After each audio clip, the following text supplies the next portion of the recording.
Madsen in front of Jeanty. He's going to give it to Jeanty over right tackle. Gets to the sideline, to the 30, to the 20, to the 10, to the 5. Touchdown, Ashton Jeanty. The second bye week is here, and the Boise State football team is sitting at 5-1 on the season. 2-0 in Mountain West Conference play. They go out to Hawaii and get a 28-7 victory. Welcome on into Jay Sports Bar. Jay Tust, alongside former Boise State wide receiver Shane Williams-Rhodes. And you said last week on the show a few times, Shane, this was a trap game. I wanted to dismiss it because, as I said, if everybody knows it's a trap game, how could you be overlooking it? Well, apparently it still kind of had a little bit of a sleepy trap game feel to it. Yeah, it's a little different when you're kind of out there on vacay in Hawaii.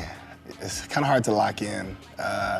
It's a combination of things, though. Obviously, every team gets a trap game every year. You never know when you're going to get it. It's always one of those games like, okay, you should go in there and be done by halftime, and it's not what happens. It happens every year to every team. You look at the final numbers and how it added up. I mean, but if you look at the stat sheet, it seems like Boise State played great on defense. They only allow 7 points, 279 total yards. They sacked the quarterback 8 times.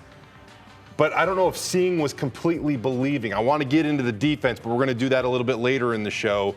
Now that they are 5-1, 2-0 in Mountain West Conference play, tons of buzz being built around this program, up to 15th in the AP Top 25. They're 19th in the coaches poll.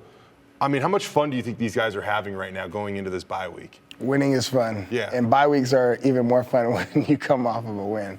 So I think their focus is probably getting a lot of those guys like Camper and Jeanty just healthy and essentially doing more things like working on just getting lactic acid out and just getting those guys healthy. Like, that's the biggest thing for the bye week for them. It's funny talking with a couple of the players last week about the bye week this week.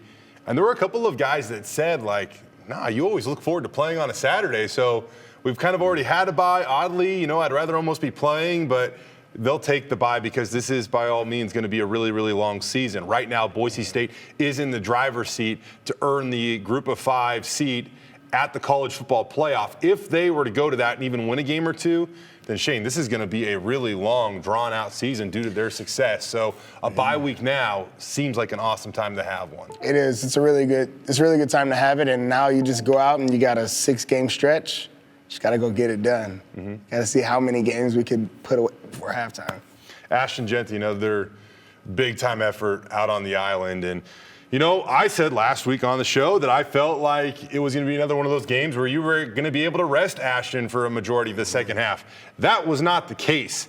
Ashton goes out 34 touches, a season high, for 237 yards. He has 31 carries, a season high, and a career high tying mark for him. Finishes with 217 rushing yards. Spencer Danielson has told us whether it's a half, a full game, or 5 overtimes, Ashton Jeanty is going to be ready if called upon.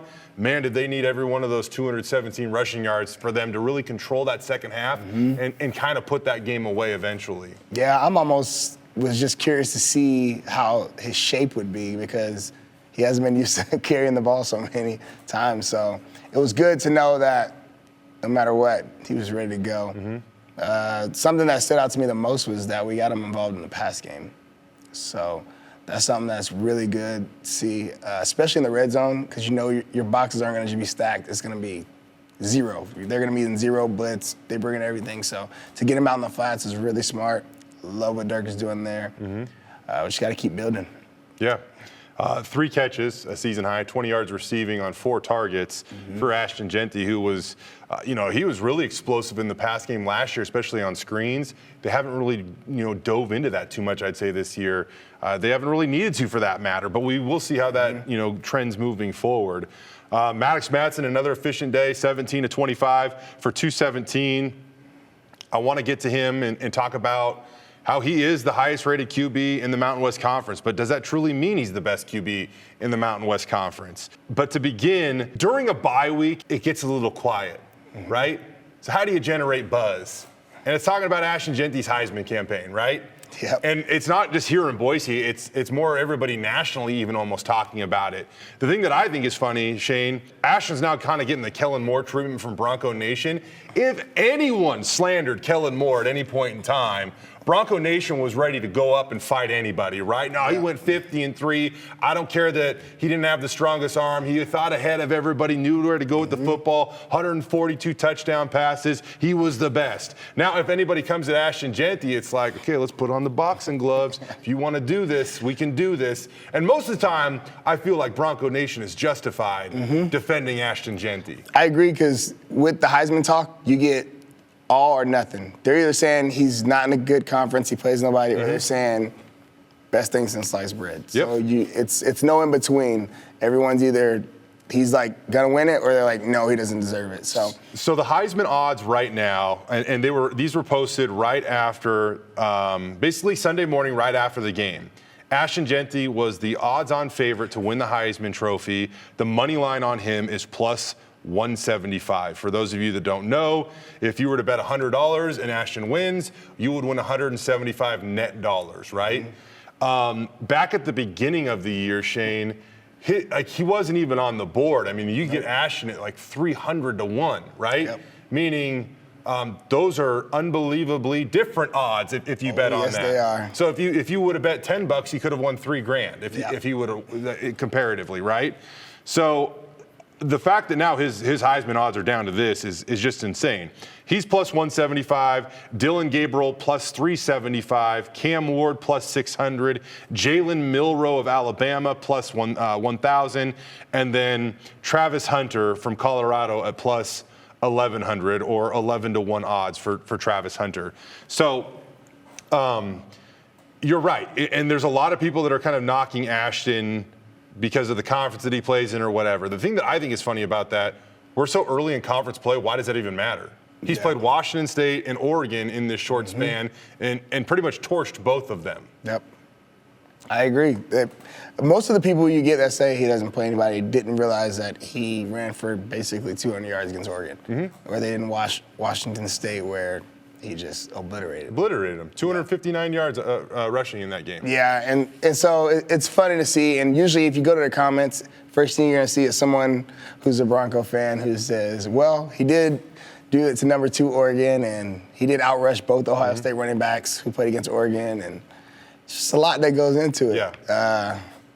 The way I feel about it is, if it was just so easy and you could do it because you're playing against easy competition, then every year we should see at least one person, right? If it's so easy. We haven't seen it since Barry Sanders, so I don't understand how that could be. Why haven't all these running backs came through the Mountain West and just rushed for 2,500 yards every year if and it's so easy? We've seen a lot. I mean, I'll name 3 guys. So Todd Gurley, Marshawn Lynch, and Devin Achane. All 3 of those guys have came out publicly and said stuff about Jeanty, about how good he is. But yeah, fans, people out there saying that it's just, If you're a running back, you're taking those compliments any day, every day, all day. To me, the craziest one is, I think Devon Achane said, it's not fair because it's a NFL running back playing college football. Yep. That's what he said. I'm like, well, yeah. There's another NFL guy that recently commented on Ashton Jeanty, from your neck of the woods, if you will. One of the better linebackers in the National Football League, a multiple-time Pro Bowler. Here's what he had to say recently about Boise State running back Ashton Jeanty. I've never seen nothing like it. Another monster game, 217 yards, 2 total touchdowns. He's on pace to break, Barry Sanders' FBS rushing record of 2,628 yards. And people said I was crazy for saying that, he might come close to it, or if he might break it. I understand he still has a lot to do. But if you pull up some of his touchdowns, bro, like he's making 5-6 tacklers miss, bro. Like it's dynamic. It's special football. That's why I say it doesn't matter where you play at. If you can make guys miss at the second level and score these type of touchdowns and be as explosive as him, I mean, bro, you damn near need 8 in the box. But the pace he's on, I think easily the Heisman favorite. He's on a special run. So 2 things stand out to me about Micah Parsons talking about Ashton Jeanty. Number 1, might be his teammate next year. It's true. Very true. The Cowboys struggling a little bit. They can't run the football. Yeah. Dallas has really liked Boise State players in the past, right? Been vocal about it. I can just see the Cowboys, sitting there at 8 overall and being like, man, imagine Ashton Jeanty in this offense.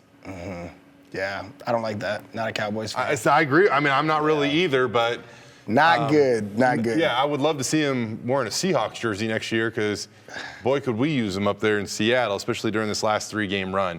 But I can't even imagine what it would be like to just be, sorting through Instagram or X or whatever, and you're like, oh, who's Mike Parsons talking about? If you're Ashton Jeanty, oh, he's talking about me. Yeah. Like, how cool would that be? Like, and Ashton's still early enough in this.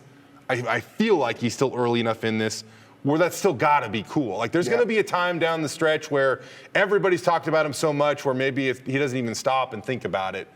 But to be scrolling through and just see, oh, man, Micah Parsons talking about me? The last 3 weeks, things have shifted so much, and he's probably seen so much because, I mean, we always thought, my parents and my family, I've been screaming Ashton Jeanty since last year, so they're like, oh, he's not the best running back. And, he's really good, but he's not the best, and I've been screaming it. And all I've heard all year is, yep, you said it all last year, like he's a guy. And so I think a lot of people are starting to see it. And so these last 3 weeks, it's just gotten bigger and bigger and bigger. It's the only thing that doesn't infuriate me or anything like that, but it's the one thing where it's like, hey, we said it first, right? And I go back to the summer and people were talking about, hey, who do you compare Ashton Jeanty to? And I used a Barry Sanders gif. And I kind of took a little bit of heat, like, whoa, don't go too far there. Yeah, you won't get that now. But I that's how highly I thought of him, man. Yeah. A couple weeks ago on the podcast, we compared him to Reggie Bush. And I'm not saying that people heard it here or whatever, and maybe that's really their own opinions. All I'm saying is these last 2 weeks, all of a sudden, you see people comparing Ashton Jeanty to Reggie Bush. I think through Reggie Bush's first 6 games of his Heisman candidacy, they both were at 1,200 yards. And I think, too, from just the electric, anything can happen, this guy is going to make this game memorable for me forever because I was here and I watched him. From that angle, too, I think that he reminds me of Reggie Bush. And that was my whole point. They even almost had nothing to do with stats. It's just that Ashton never disappoints. I mean, I'm going off the top of my head here, but I'm pretty sure this is the case. He doesn't I'll liken him to Ken Griffey Jr. when I was a kid. We would get so excited for baseball season and opening day, and Ken Griffey Jr. never disappointed us. He would always hit a home run, it seemed, on opening day. And Ashton Jeanty, the game starts, right? It takes him 2 carries to score against Georgia Southern. Yep. He scores a touchdown on his 9th carry against Oregon, right? He actually didn't score against Portland State, which is crazy kind of if you think about it. He had 11 carries for 127, didn't necessarily score. And that was the only team that's caught him from behind all year, which is, again, kind of hilarious to think about. Against Washington State, scores on his 4th carry of the game. Utah State, 1st carry of the game, and then against Hawaii, he scores on his 8th carry of the first quarter.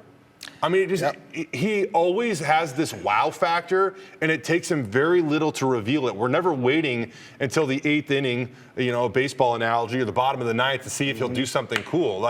Nope, we get it right away, and then usually he just kind of sustains us with cool stuff throughout the rest of the game as well. Yeah, imagine telling someone your worst game is, 127 yards on 11 carries. That's your worst game. That's me, his worst game. Averaging 10 yards a pop over that. Yeah, it's pretty crazy. If you go back over the last 20 years and you look at all these running backs that have rushed for 1,000 yards in the season, do you know how many have averaged 9.9 yards a carry, which is what Ashton Jeanty's currently averaging? None. Just can't. None. So that would suggest he's unique, right, Shane?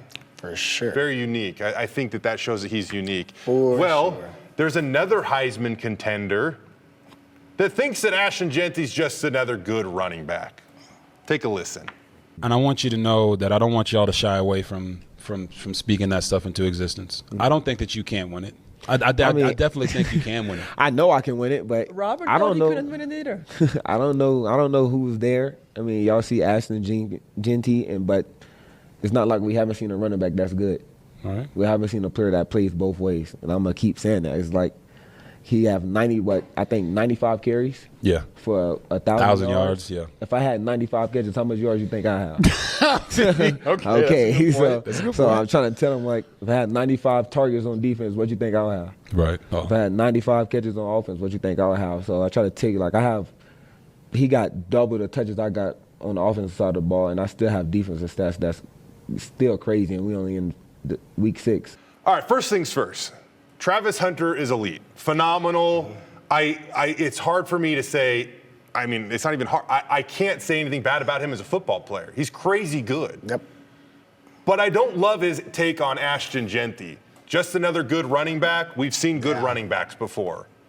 Yeah, we clearly know that it's not just another running back. We haven't seen any of this in 20 years, so it's going to be real interesting to see where we are in about 3 weeks when half the guys that are in the Heisman race are not in the Heisman race, and Jeanty's still rolling around with 200 yards a game. So ESPN recently put together, 14 of their writers or whatnot, 14 staff members, and they compiled their midseason Heisman votes. Ashton Jeanty received 11 first-place votes out of the 14. Travis Hunter received the other 3 first-place votes. And so that's cool. It's awesome. It means that Ashton is getting the appropriate recognition. The one other thing that stood out to me about that is that they've done this for the last few years. Yeah. And every time somebody else emerges. Don't say it. I know. I knew that was coming. Somebody else emerges.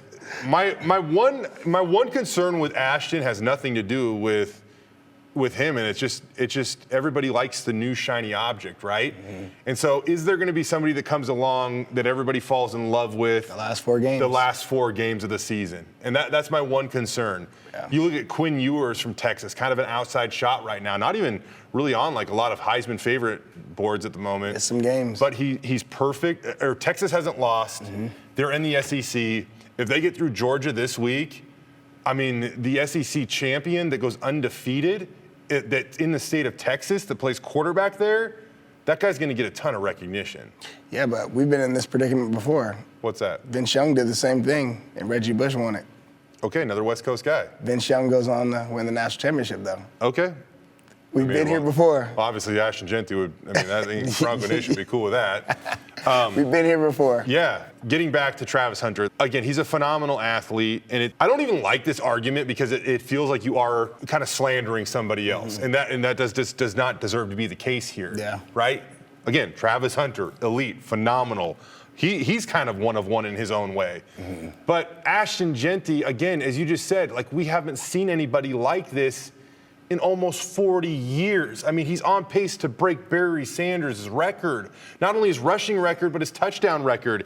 And if we go through like the comparisons right now, 6 games for Ashton Jeanty. He has 126 carries, 1,248 rushing yards.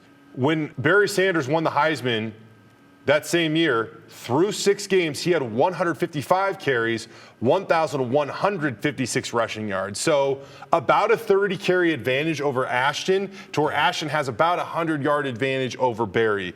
And if you look at their touchdown totals, Barry, 19 rushing touchdowns, Ashton, 17 rushing touchdowns. So they're very close right there. But overall, Ashton is on pace right now to break Barry Sanders' rushing record. He's on pace for 2,704, 2,704 rushing yards. And again, Barry Sanders' record is 2,628. So about a little over 70-yard advantage for Ashton as the projections are currently showing. He's not just another good running back. Like there's got to be a different way where you can still talk highly about yourself, but not be demeaning to Ashton Jeanty because he is unbelievable.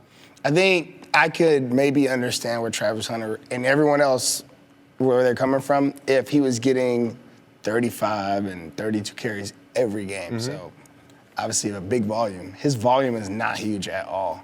Right. Like, if you compare it to Barry's numbers, it's just he has a whole game, well, for Ashton, I guess, almost a game and a half worth of carries that he's missing. You're saying, yeah, because Ashton's averaging right around 20 carries per game, and if Barry has 30 more carries, that's about a game and a half. Yeah, and he has 100 more yards. Right. So the volume's not where they would, based off what they're saying it's because he's getting a high volume. Because after the Hawaii game, that's all you see in the comments is, oh, I'd have that many yards if I had 31 carries too.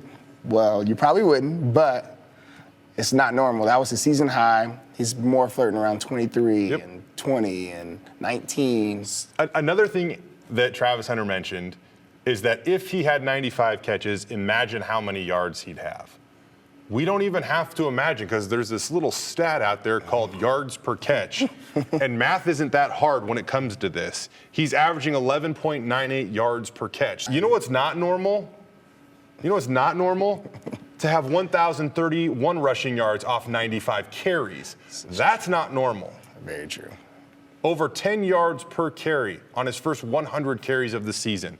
And that's why I think it's funny is that he's even comparing 95 catches and the production you get off that versus 95 carries. I mean, these are two different conversations. A normal human being off of 95 carries, well, not even a normal human being, like a really good college football player, just a really good college football player probably ends up with about 550, 600 yards off 95 carries. And that's probably, again, a really good college football player. I got to ask, what is the Boise State rushing record? J.J. 16? No, that's that Fiesta Bowl year if you count the bowl game, which there's no reason you don't anymore. And heck, they should count Barry Sanders' bowl game too. He had 1,823 rushing yards that season, but he did so on 347 carries. So Jay was getting right in that discussion. Yeah, Jay got the volume. Yep. Yeah, that's my point there is they say it's because he's getting all those carries. He's not going to be close to that in the carries range. Well, I mean, I can tell you right now, Jay rushed for 1,823 yards, and he was my pinnacle, man. Like, I did not think that anybody would surpass him initially. And Ashton's so far beyond him. Check this out. Jay had 1,823 rushing yards on 347 carries. Ashton was on pace for 2,704 rushing yards on 273 carries. So almost 70 less carries. Yeah. And about 900 more rushing yards. Yeah.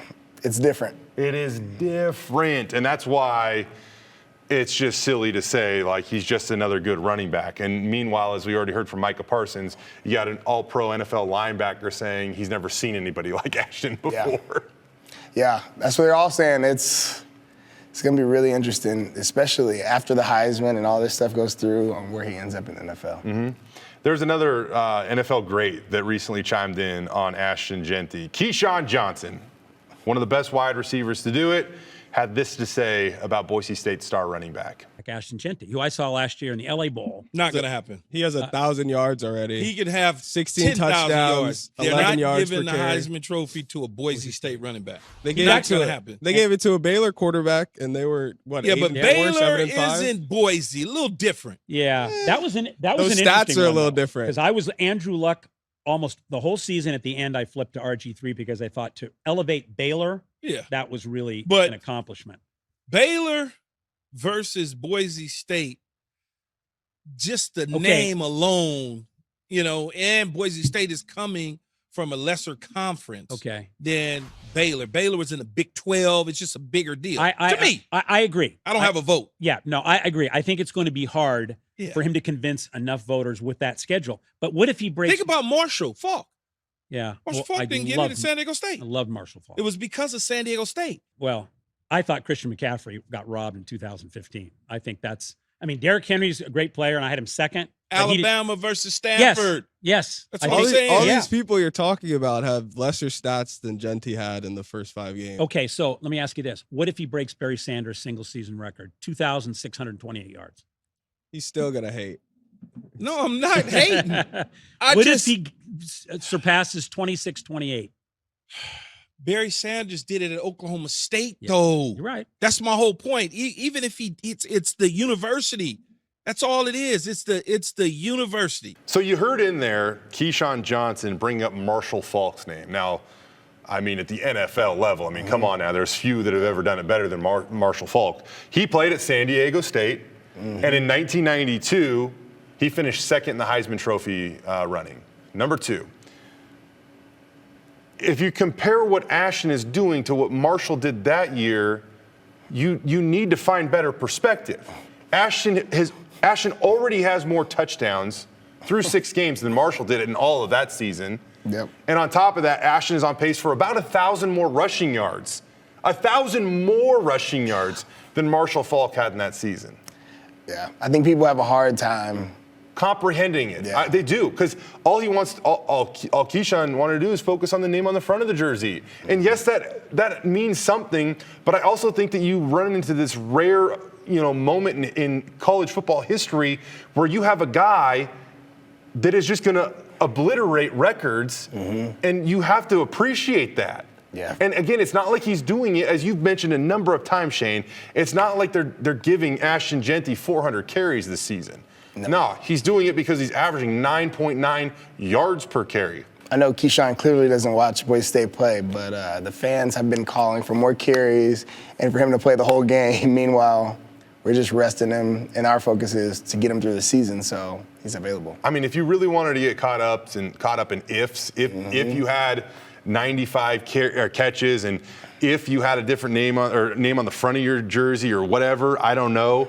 Again, Boise State's strength of schedule to this point in time in the season actually hasn't been that bad, because they've gone on the road to Georgia Southern. They played a 5-1 Washington State squad. And, oh, by the way, they went to the wire against Oregon, who is now the second-ranked team in college football, right? Yep. So it's not like their strength of schedule has even been that bad. But Ashton is one of one, in my opinion. And the name on the front of the jersey shouldn't make you negatively think about the name on the back of the jersey. Yeah. I think the best thing I see online typically lately is every time something happens, I see Oregon fans say, I'm so glad that he's doing this to everyone, because we couldn't stop him either.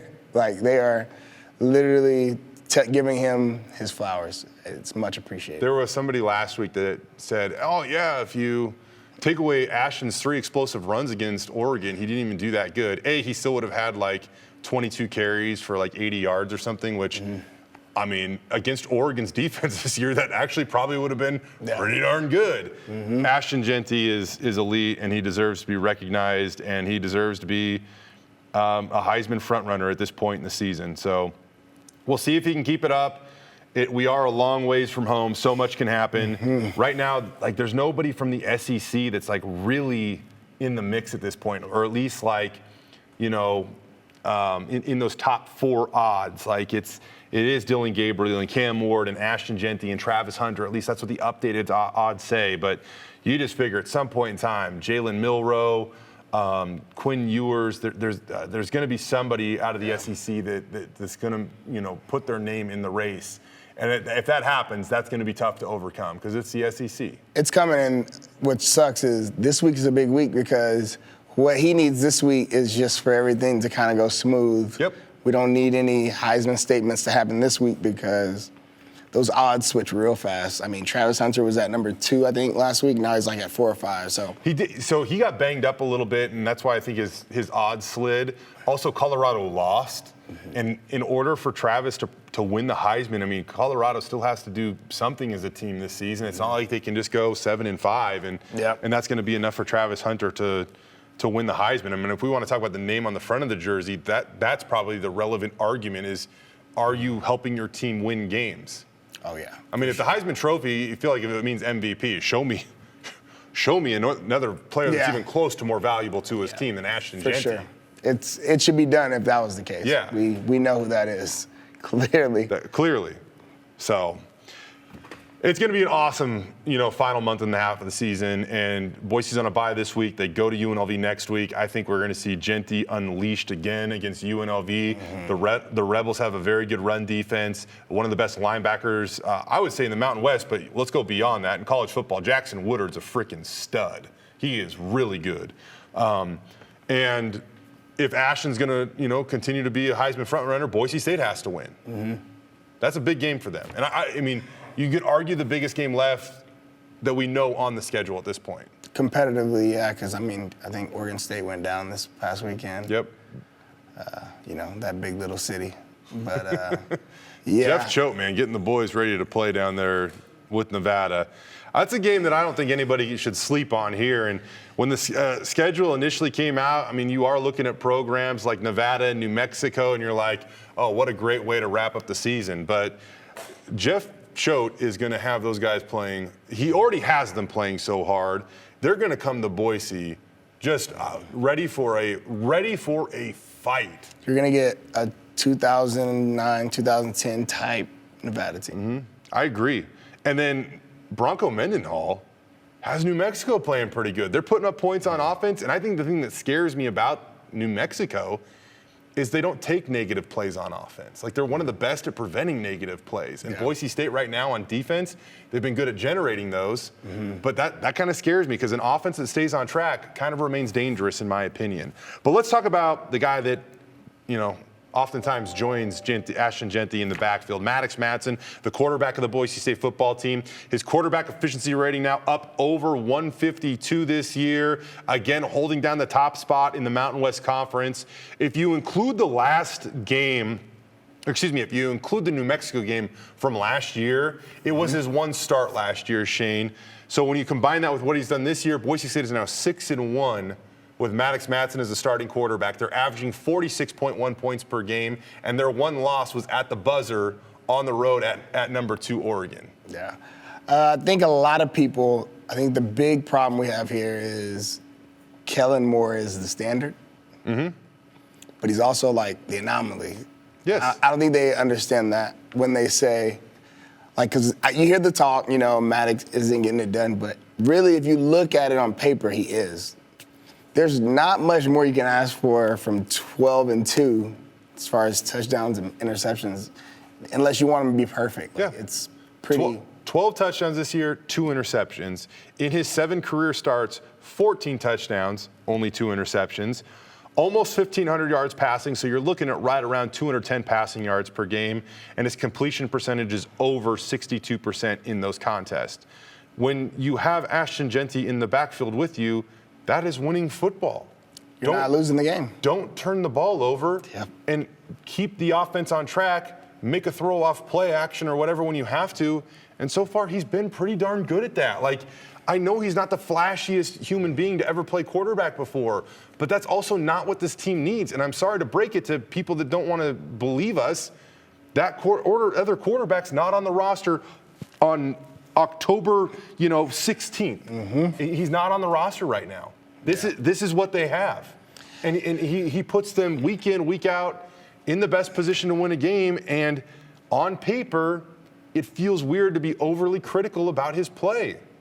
I think that's the best way I could explain it, is our standard is our anomaly. And it's unfortunate. It's really tough to play quarterback at Boise State with that being the case. I mean, Brett Rippon was a film junkie. He was a professional long before he turned a professional and now is, 6 years in the NFL or whatever it's been. But Maddux kind of just reminds me of Brett's demeanor. Like, he's good with, he's good with the media. You can tell that players in the locker room like him and want to play for him. His numbers are similar at times to what Brett would do. Brett might have bigger passing yards in individual games, sure.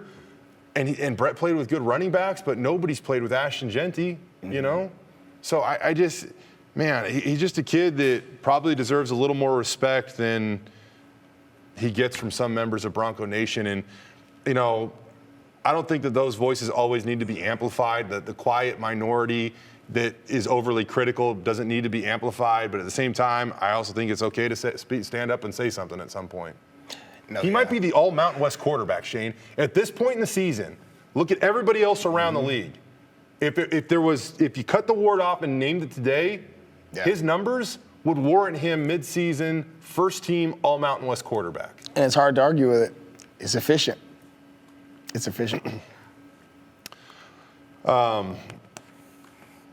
Looking at, again, his numbers, he's been pretty good so far. Cam Camper, I think the world of Cam Camper as a wide receiver. I think he's really, really good.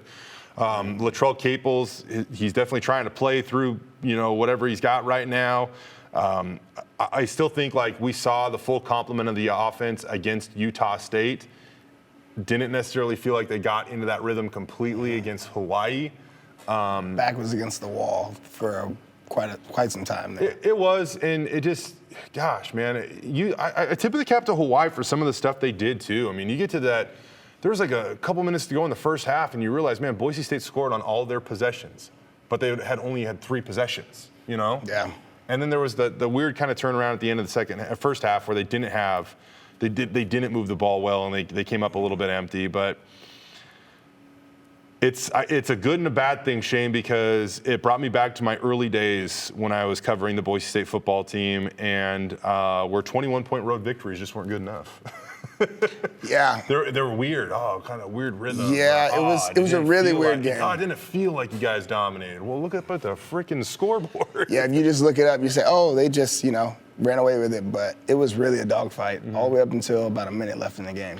It shows me, though, that this team is ranked 15th in the country, 5-1 on the season, 2-0 in Mountain West Conference play, and I don't think we've seen their best yet.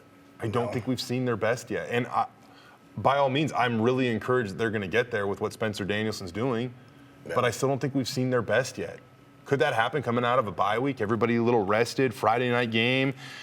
Thing I love about that game, whether it be Boise State or Ashton Jeanty's Heisman campaign, it's not going to be this 9 o'clock kickoff on Hawaii where it's like, man, if anybody's survived the day and it can stay up this late, they're going to be able to watch them. It's going to be Friday night, a lot of attention, one of the only games on at that point in time.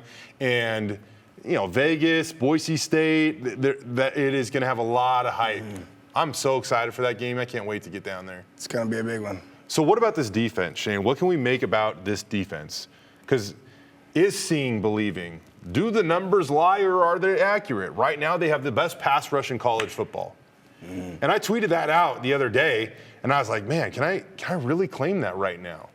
But they have 29 sacks, which is way more than anybody else in the country, and best pass rush in college football. If you're sacking the quarterback more than anybody, I don't know how that doesn't make you the best pass rush in college football.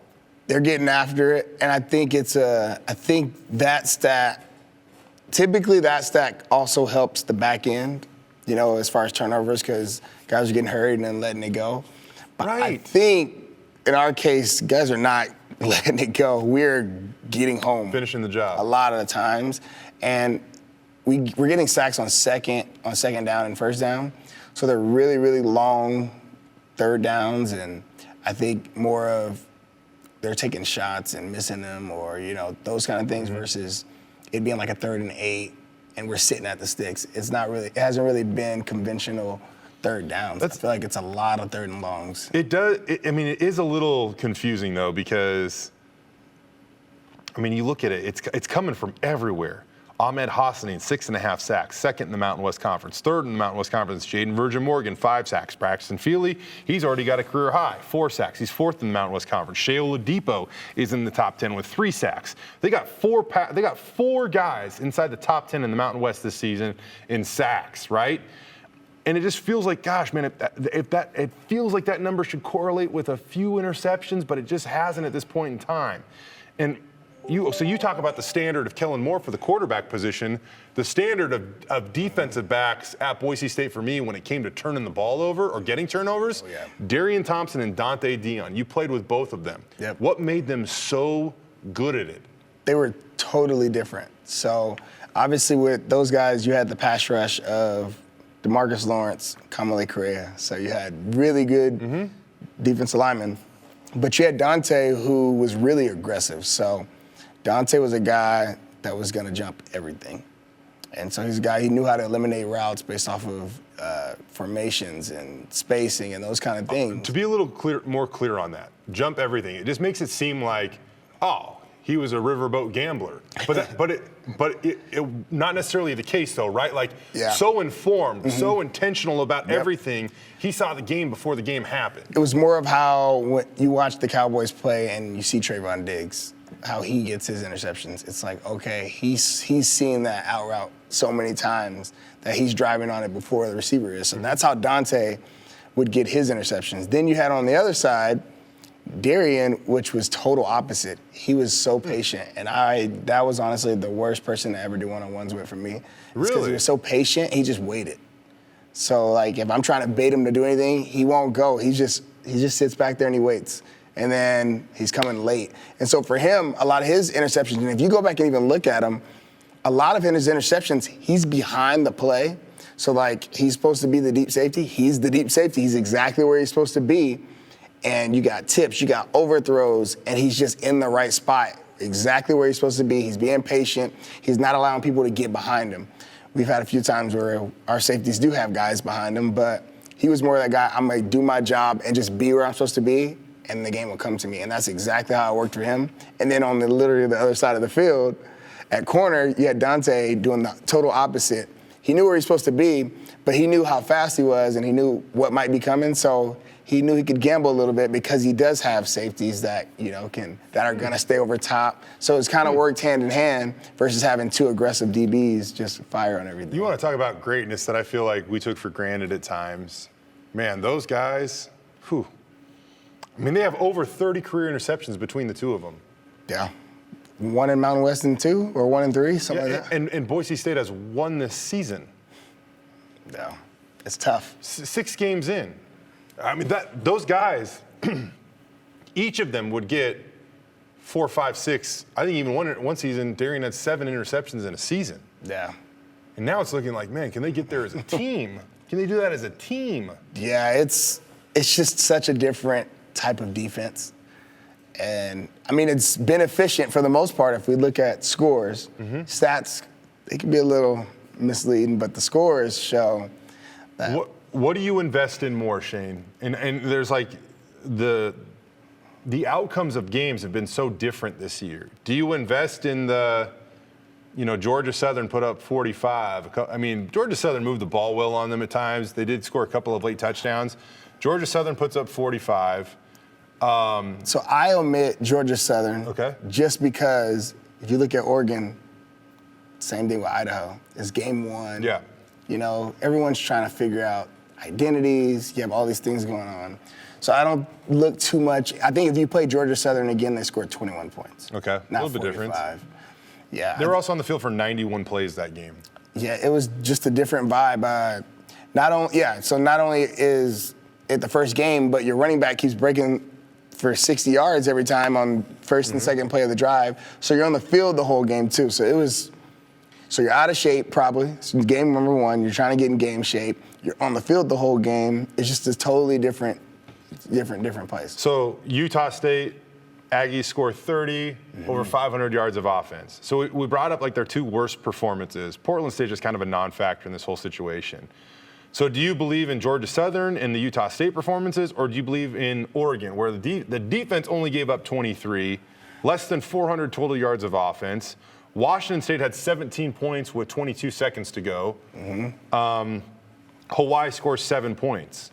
I mean, what do we believe here? In those big games where Washington State and Oregon, those are our biggest 2 games, we played the way we were supposed to play all the way through because we knew that at no point was the game over. Yeah, had to. And so with Washington State, it was still like, okay, we got to keep guys in. We got to play all the way through because they still have a chance to come back. Same with Oregon. Obviously, we were in the dogfight the whole time, so we played well the whole time. If you really look at Georgia, the Georgia Southern game, we took starters out and everything. Like, we had to put them back in because the game got back close because we were like, okay, well, we got a 24, 21-point lead. Let's just kind of sit everyone down. So it's just really misleading. Same with Utah State. We go up big and we put, other guys in. Offense had to come back. Well, the defense played a little bit through the second quarter there, but the offense had to come back in order to kind of get that last touchdown. I mean, it was Maddux Madsen and a lot of the starting offensive line back in the game when Breezy Dubar scored. And that's why, it can be a little misleading. But the thing I like about it is you're getting your young guys reps.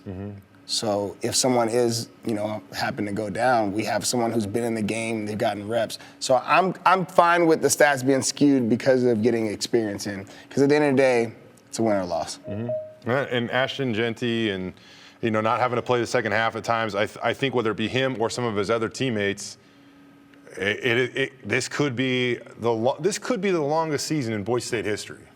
If the Broncos, I really don't think it's crazy to think this team can't get to a 15th game, meaning they play in the Mountain West Conference Championship, win, they play in the opening round of the college football playoff and win, and they find themselves in that next round. Like, I think that is a very attainable goal for this team. And if that's the case, finding a way to take some wear and tear off their bodies now might be a huge deal, and getting other guys experience in case anything goes wrong later on in the season. Yeah, it's going to come back, and that's why this week is the biggest week of the season. We got to get healthy. We got to get a lot of guys back that, we've been missing, and a lot of question marks. That is the goal. I know that's the goal. Guys are I think middle of the week, they're turning the guys loose to just have a few days off, go do what they need to do. I'm sure some guys will go home, some guys will stay here and get ready for the stretch run of the season. I am so excited for UNLV. The good news is we don't have to make picks this week because there's no game to pick. We did cover that spread last week by half a point. They did, right? Half a point. I still thought they'd hit the over. That was well under, but they did cover the spread by half a point, which I was more confident in than anything. Agreed. So, all right. Next up for Boise State, UNLV week next Friday, a showdown in Las Vegas. Really, first place and home field advantage for the Mountain West Conference Championship game could ultimately be on the line in that game. We'll see how it plays out, and we can't wait for you guys to enjoy this bye week, and we'll be back next week here on Jay's Sports Bar. For Shane Williams-Rhodes, I'm Jay Tust. This is Jay's Sports Bar, serving the Idaho sports community.